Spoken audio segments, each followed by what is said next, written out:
people agree to us, we no longer see them, and here it is, we no longer see them for who God created them to be, but what we want to make them to be. Okay? When we try to make people agree to us, we no longer see them for who God created them to be. God could have created them to be a mathematician, or a teacher, or office administrator, or something. God has created them to be that, or pastor, or technician, IT technician. But if I try to make you into something else, agree to something else, and control you and mold you into something else, you might do it.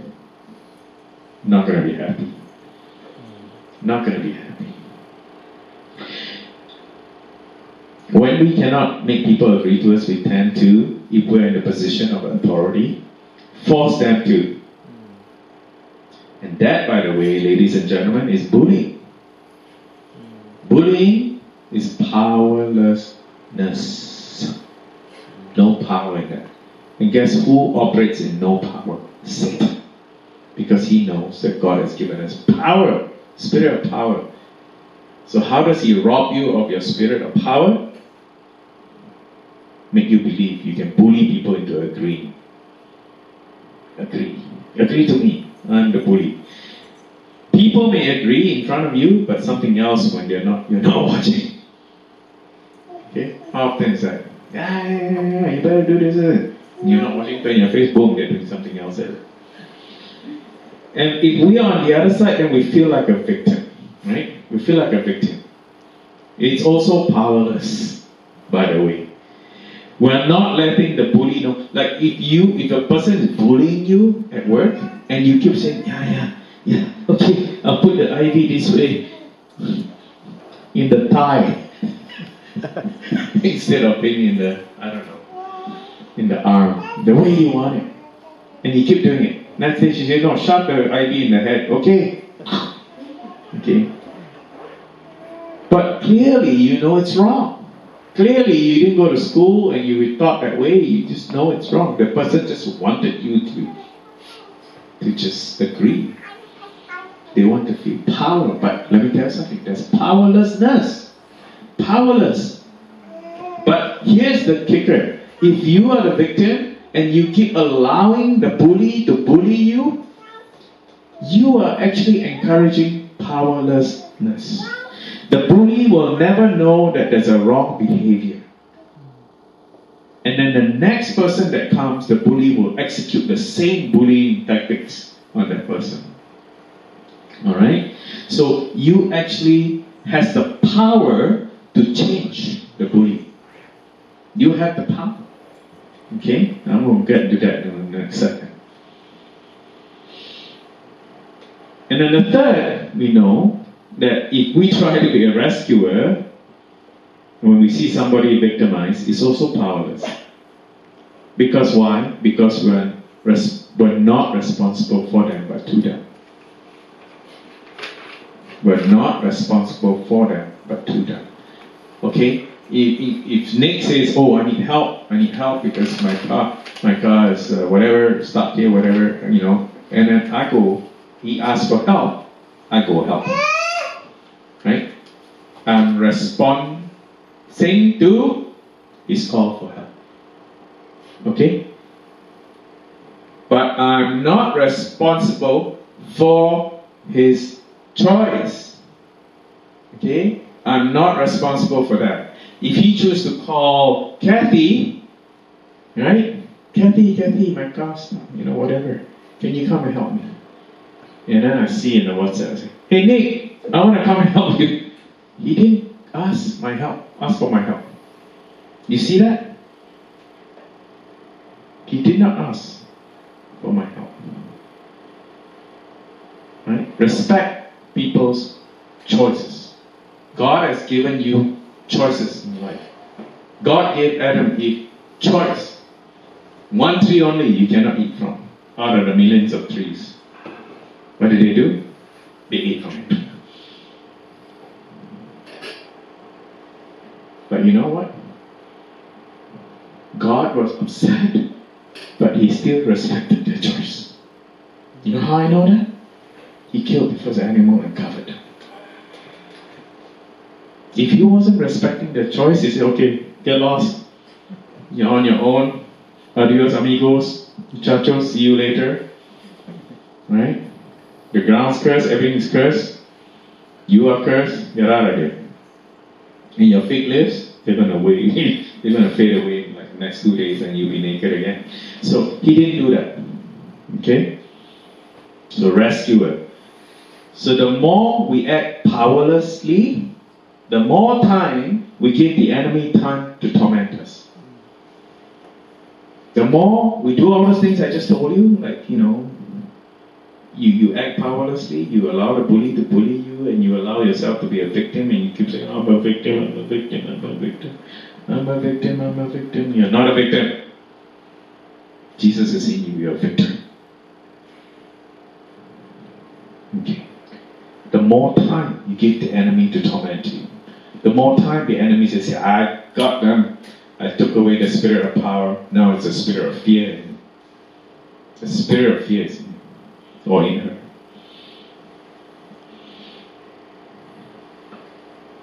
How do we counter this powerlessness? I always teach you guys when I'm here, I'm giving you a sermon, I always give you not just the issue, but also how do we counter this powerlessness? Well, simply like this. First, I'm going to repeat this, okay? First, we try to understand people we are in relationship with instead of trying to make people agree to us. I'm going to repeat this again. We try to understand. Remember the word understand. Everybody say understand.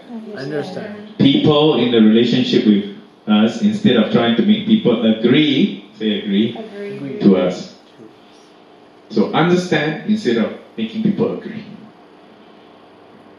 That's your way of fending off the enemy. Okay? You don't fall into the trap of trying to make people agree to us. When we make people agree to us, there's powerless. No power in that. Okay? There's no power in that. So what do you understand? You try to understand three things. Their needs, feelings, and thoughts. You know why these three things? Because they are not expressed.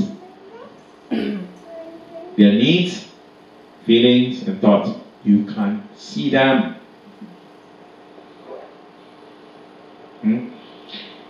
There's this, when Adam and Eve fell, there was this impatience that came upon them. And that same impatience, the curse of impatience is in a lot of us, in the sinful nature.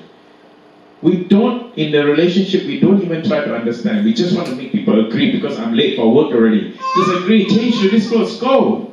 But Dad, or Mom, I cannot because, no, just go. Put on these clothes, let's go. We're late. Late for what? Some McDonald's party. Late, let's go.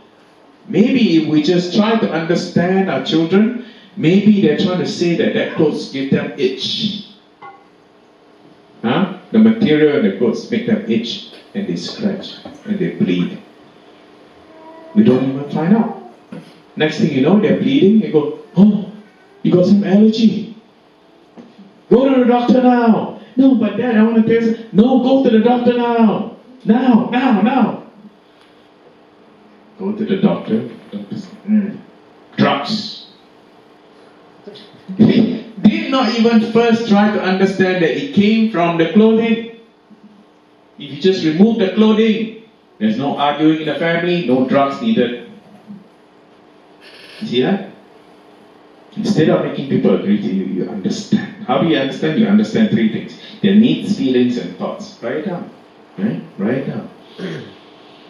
If I ask you what is your goal of your relationship, most of the time the man's goal is different from the woman's. Or the woman is different from the man. Right? I ask you, what's your goal in your relationship with Alberto? If I ask you, your answer will be different from his. 100%. But we can minimize that. Try to understand each other. Try to understand each other. I'm going to get into that. Okay? Intentional relationship is one we try to understand each other.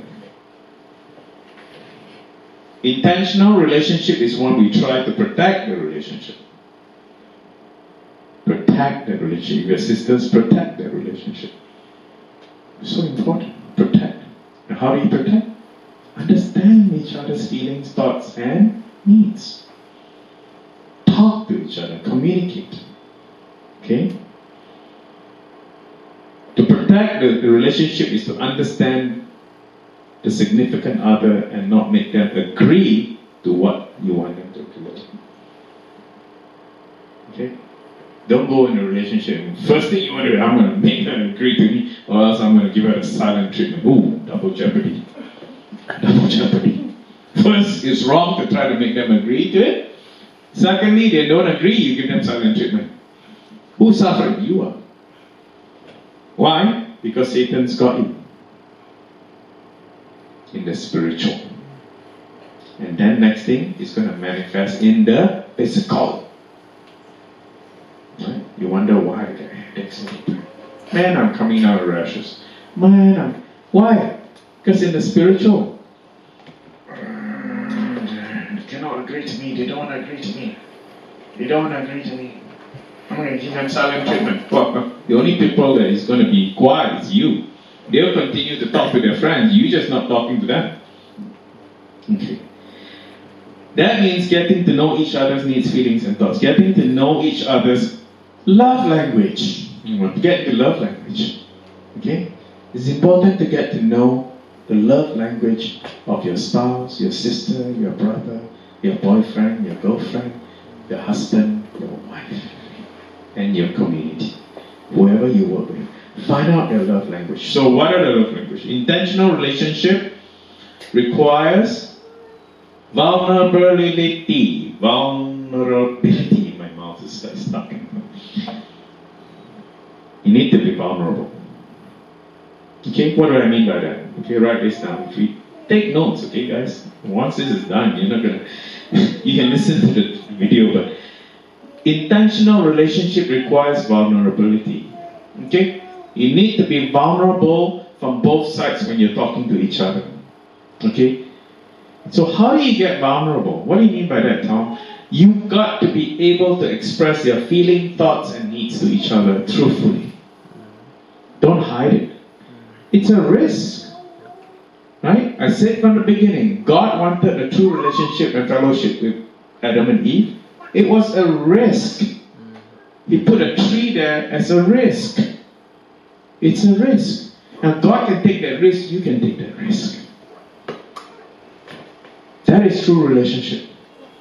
You can sit down and say, you know what? I don't feel good when you do this. How many times we never express that to our spouse? Huh? And then when they don't do it, teach him a lesson. I'm not going to cook tonight. Not going to cook tonight because he messed up. He doesn't take his plates to the sink after eating. Not going to cook. Not going to cook. Let's see whether he can have any plate to take or not. Huh? Powerless. Powerless. Powerless. You know why? You just played victim. You played victim. Nobody is saying you're a victim. You just played victim. Powerless. So express your feeling.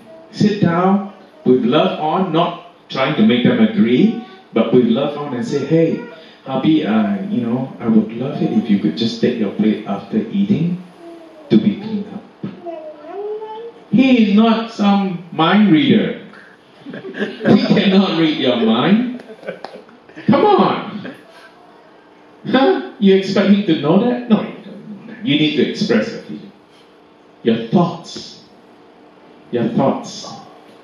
And your needs. Your need. Okay? 3 things. So be willing to express it. We need to express and let our partner know our love language. So what are the love languages? 1. Words of affirmation. Okay, what's words of affirmation? This is when you say how nice your spouse looks. Tell them. Or how great the dinner tasted. These words will also build your mate's self-image and confidence. So if you feel that something good has been done, you don't just be quiet and say, that was a good meal, thank you, I go sit down, watch my TV. Tell the person, he took the time to cook for you, went shopping, found organic produce for you, because he heard it here that he can make organic produce, and then he made this salad that Tom told him to make with the raspberry, and he goes home and does that for you, and you just like, thank you. No, tell them, that was a beautiful salad. How did you make it? I want to ask question. God asked question in the Garden of Eden. Where are you, Adam? Why did you do that? Eve, why did you do that? He was trying to understand them. He was trying to understand Adam and Eve. When are we going to try to understand our spouse or our children or our family members, young or old? When? When you ask questions instead of making them agree. Okay? You know how you make them agree? Oh, you didn't appreciate what I cooked. Next time I won't cook for you.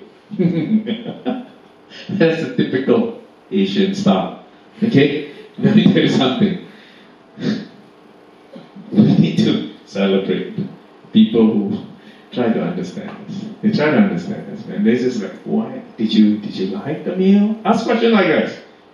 Don't be the bully, right? The victim is the person. Did you like the meal I prepared today? He said, oh yeah, it's good. It was only good. Talk more. What would I be able to do different to make it better for you? Talk more. Try to understand their feelings. Maybe they don't like the raspberry in there. Maybe they like blueberry. If you ask the question, maybe they'll say, if you put blueberry in there, oh, I love it. Oh, great. I'll make blueberry next time. Right? Don't, just because you put raspberry in there, you don't like raspberry, I'm not cooking for you next. No, don't do that. Okay? Words of affirmation. Next is quality time. Some people, their love language is quality time. That means they need to spend time with you. They need that quality time.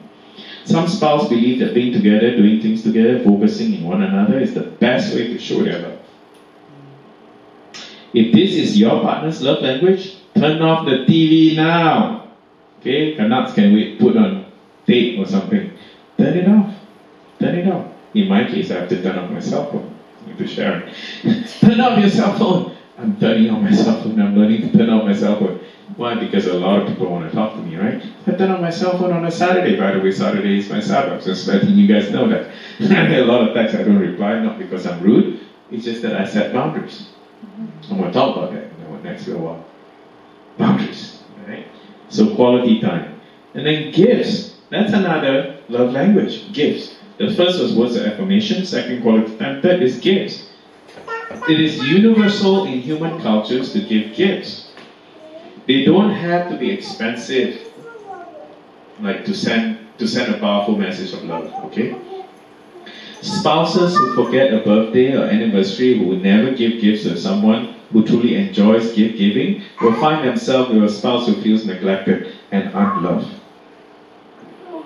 Okay? If your spouse love language is gift, the smallest gift will make the difference.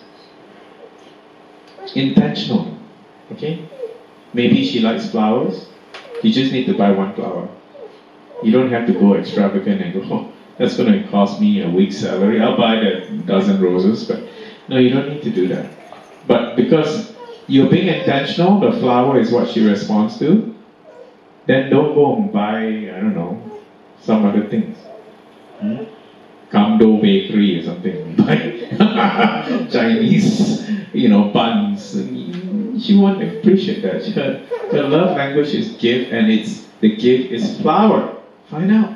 And how do you find out?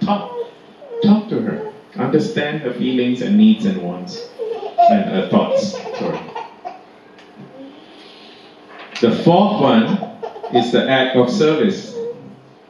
Act of service is discovering how you can best do something for your spouse or your friends or your family, and it will require time and creativity.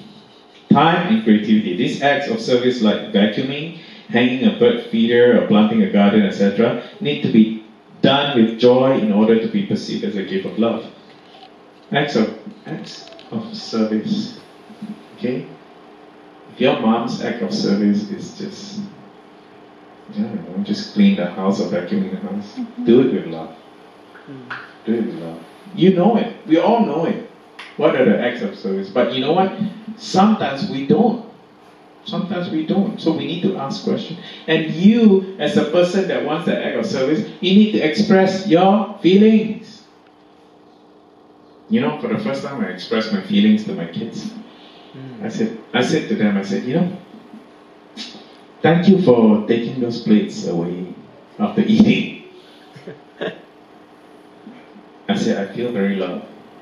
I told them this one day after dinner, after I cooked for them. They go, oh, now you tell us. Now they're doing it. They're doing it with love.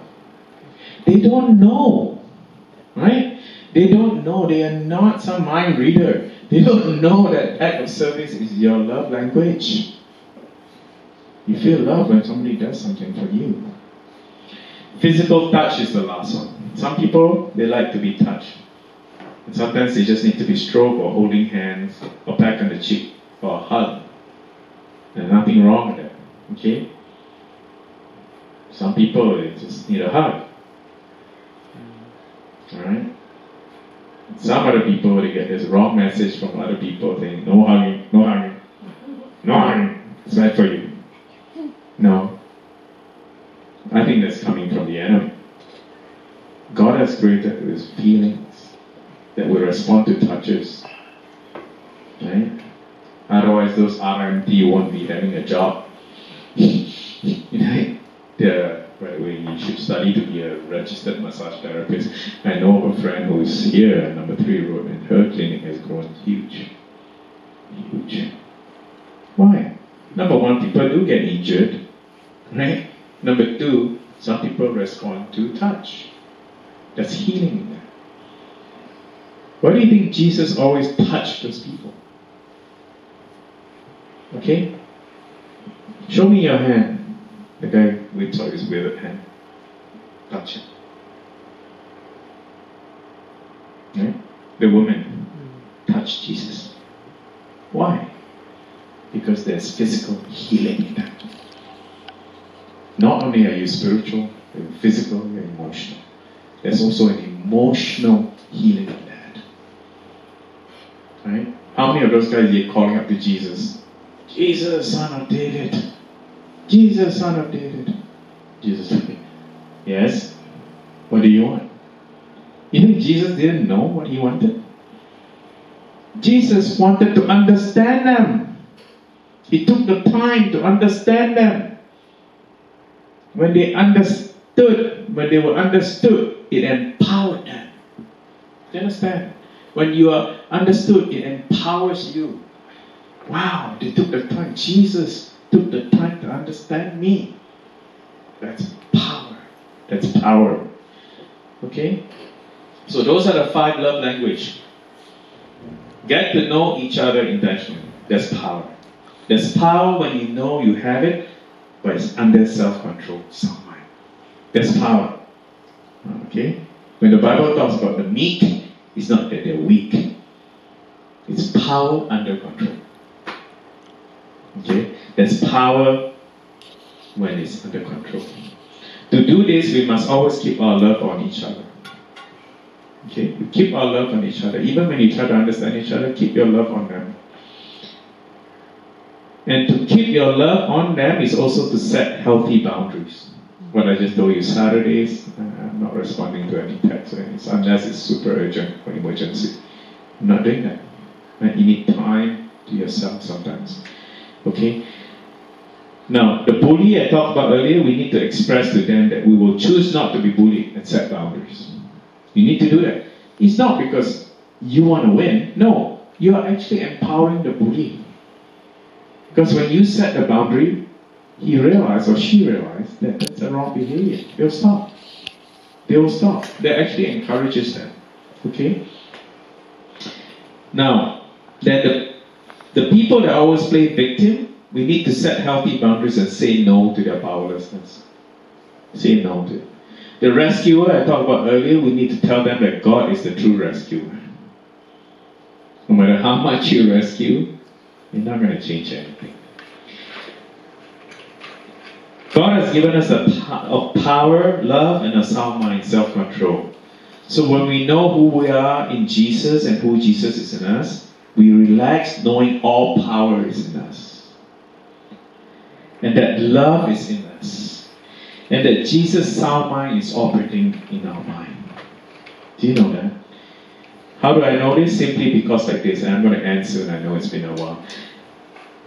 Simply because in Genesis, when God made the first sacrifice of animals, remember I told you to remember that? To cover Adam and Eve's shame? It was just a foreshadow of the coming of Jesus. In the Bible, it's amazing.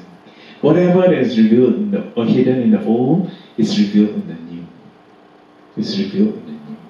So when God covered their shame, God was saying, I'm going to cover your shame one day. I'm going to cover the ultimate sacrifice to cover all shame, past, present, future, erased. It's covered by the blood of Jesus. The pure sacrifice, the final sacrifice on the cross for eternity.